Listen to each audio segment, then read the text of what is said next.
Bienvenue dans ce nouvel épisode dans lequel nous allons aborder un sujet qui est très intéressant et d'ailleurs qui s'intitule « Mission de vie ». Et oui, Mission de vie, c'est le troisième livre qui concerne cette série, la joie de vivre.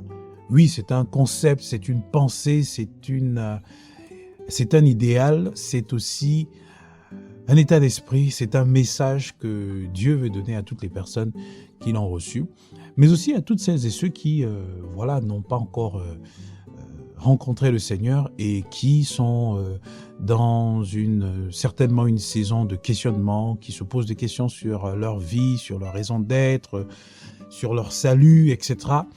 Et donc, c'est vraiment un message global, mais qui a été, articulé en trois messages finalement qui vont dans le même sens. Donc, le premier livre, justement, qui concerne le premier message, c'est la joie de vivre. Le deuxième, c'est Vital, quelques raisons pour aborder la vie autrement. Et enfin, le dernier livre, c'est donc Mission de vie. Oui, Mission de vie pour apporter quelques éléments qui peuvent permettre à un homme, une femme, un jeune, de trouver en fait sa voie, de reconnaître le plan que Dieu a prévu pour ce dernier ou cette dernière en matière de contribution à ce monde. Parce que oui, nous ne sommes pas là pour rien. Nous n'avons pas eu cette grâce d'avoir le souffle de vie et d'être détenteurs de toutes les compétences, des facultés naturelles que Dieu nous a données, des dons, des talents et des grâces de façon inutile. Nous n'occupons pas la place, la terre de façon inutile. Non, nous sommes utiles. Dieu a un plan pour chacun de nous et bien entendu, il y a plusieurs canaux qui nous permettent de découvrir ce plan-là. Mais le canal par excellence, bien entendu, c'est la connaissance, effectivement. La connaissance en général, mais la connaissance particulièrement de celui qui nous a créés. Parce que une invention a bel et bien un créateur, un inventeur. Et en général, lorsque vous achetez un appareil, par exemple électroménager ou un appareil digital, un téléphone par exemple, souvent dans la boîte dans laquelle se trouve ce téléphone, il y a un manuel, un guide qui vous donne de prendre connaissance de l'utilisation, des conditions d'utilisation de cet appareil, de ce téléphone, de l'objet que vous avez acheté en fait. Et il en est de même en ce qui concerne les êtres humains. Il y a une personne qui nous a créés, enfin un être, il s'appelle Dieu, Elohim. Et donc, il est bien placé pour nous donner des informations sur ce qui concerne notre raison d'être sur cette terre, notre contribution à ce monde. Donc, il y a tout un plan déjà tout fait et nous devons justement le reconnaître, nous devons le découvrir en fait. C'est la raison pour laquelle nous sommes comme finalement une terre qui a plusieurs richesses et on doit justement creuser à l'intérieur de nous pour pouvoir découvrir nos talents, découvrir nos dons, découvrir nos grâces, toutes nos facultés, toutes nos ressources pour pouvoir les développer et enfin naturellement arriver au stade où on peut les valoriser. Vraiment, c'est très en phase avec la pensée du développement personnel. Le petit équivoque que je relève ici dans ce podcast, c'est que nous ne devons pas faire du développement personnel notre Dieu. Bien au contraire, c'est une démarche à laquelle on peut justement joindre notre Seigneur, c'est-à-dire Dieu, pour pouvoir nous aider à davantage ou sinon à mieux prendre conscience de la mesure ou de l'importance de tout ce que nous avons comme ressources naturelles enfouies en nous. Donc, tout ça, c'est juste une introduction, mais en gros, qui nous permet de savoir pourquoi il est important de s'intéresser à ce sujet. La mission de vie. Quelle est votre mission de vie? Vous avez quel âge aujourd'hui? Vous avez 18 ans, vous avez 30 ans, vous avez 40 ans, vous avez 50 ans, vous avez 60 ans. Quelle est votre mission de vie? Oui, ça ne concerne pas seulement que les ados, les jeunes adultes ou les adultes. Ça peut aussi concerner des seniors qui sont passés à côté de leur vie en fait. Parce que bien entendu, nous sommes de passage sur cette terre. Mais dans ce passage, dans ce processus, est-ce que nous avons compris pourquoi nous avons été engagés dans ce processus? Pourquoi nous avons été envoyés sur cette terre? Quel est le sens de notre utilité? Quel est notre apport pour le développement de la société? Quelle est notre contribution pour l'amélioration des conditions de vie d'autres personnes ou du monde? Quelle est notre valeur ajoutée finalement? Et les réponses à ces différentes questions, on les trouve dans la connaissance de notre mission de vie. Alors, naturellement, Dieu m'a accordé la grâce de pouvoir écrire un certain nombre d'ouvrages et j'ai consacré un livre, on va dire 2 livres sinon, qui peuvent nous aider dans ce sens, qui peuvent vous aider dans ce sens. Le premier, c'est la culture entrepreneuriale selon l'approche CIDC. C'est un concept qui résume comment découvrir, développer et valoriser son talent. Tout simplement, on le découvre par la connaissance, par l'information, on le développe par le travail, par la préparation, par l'exploration et on le valorise par le service qu'on peut soit monétiser, et donc on parle d'entrepreneuriat économique, ou qu'on peut proposer de façon gratuite, voire semi-gratuite, et là on parle d'entrepreneuriat social. Donc vraiment, ça dépend de nous. Justement, la responsabilité nous incombe de pouvoir faire cette recherche-là, de creuser comme des personnes qui recherchent de l'or, qui recherchent du diamant, du coltan, qui recherchent ces ressources naturelles qui constituent notre richesse en fait. Donc c'est à nous de pouvoir le faire.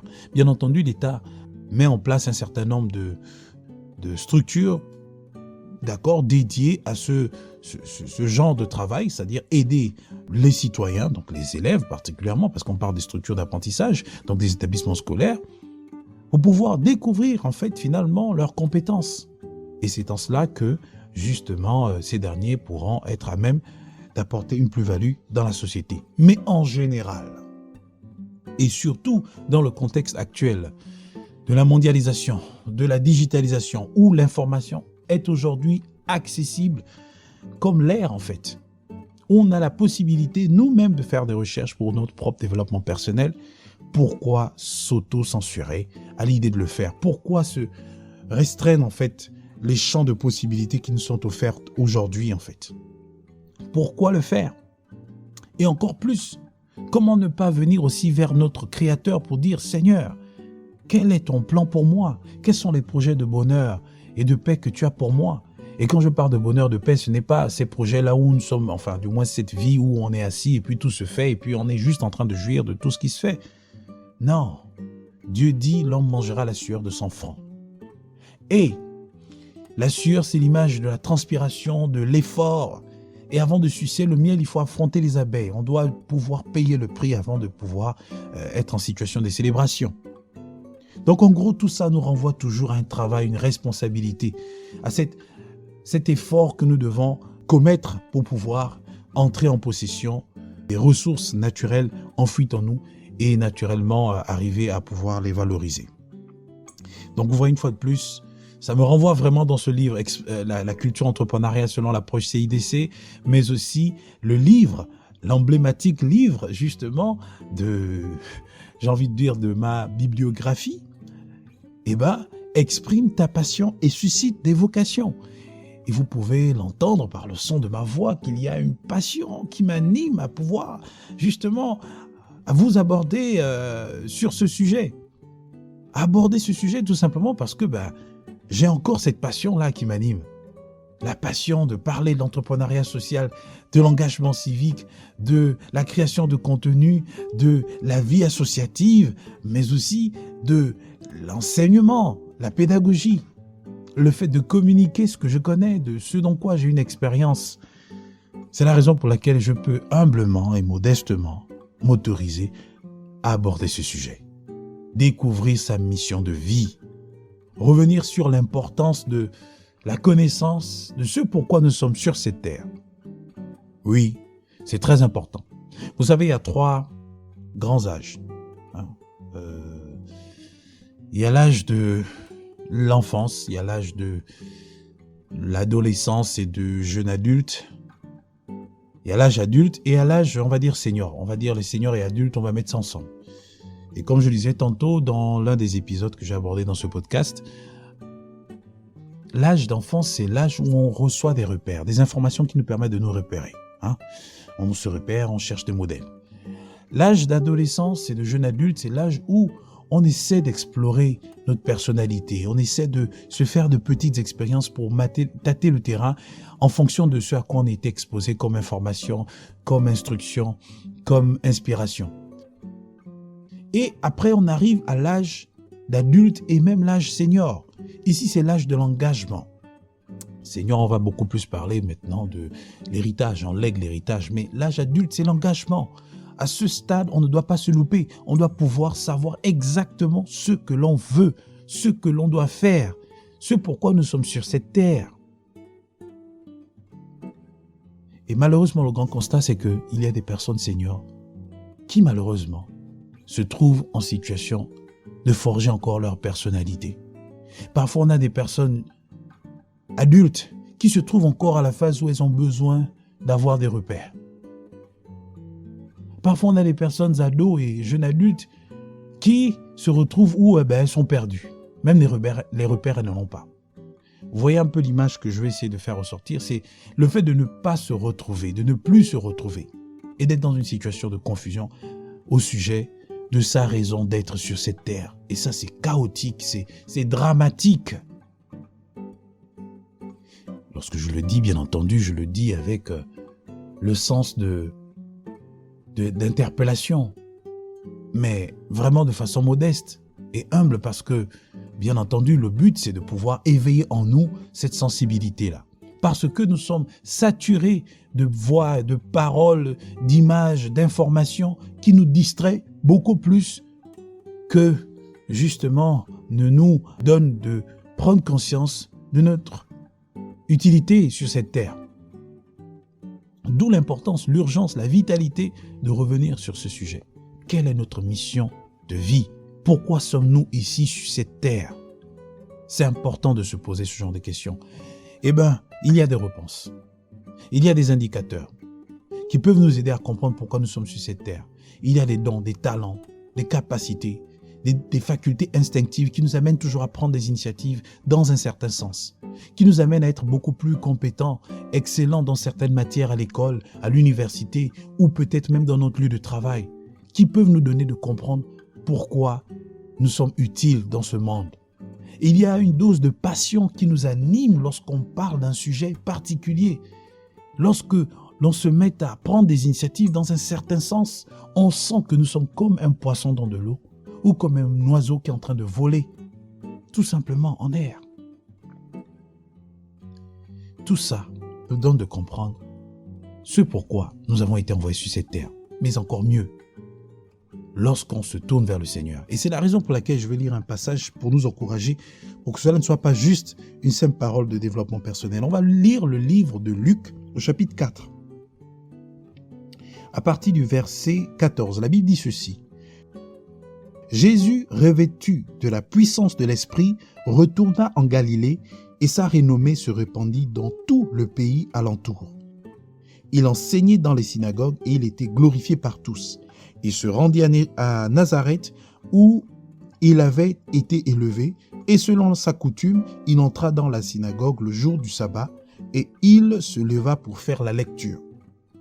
Et on lui remit le livre du prophète Isaïe. L'ayant déroulé, il trouva l'endroit où il est écrit.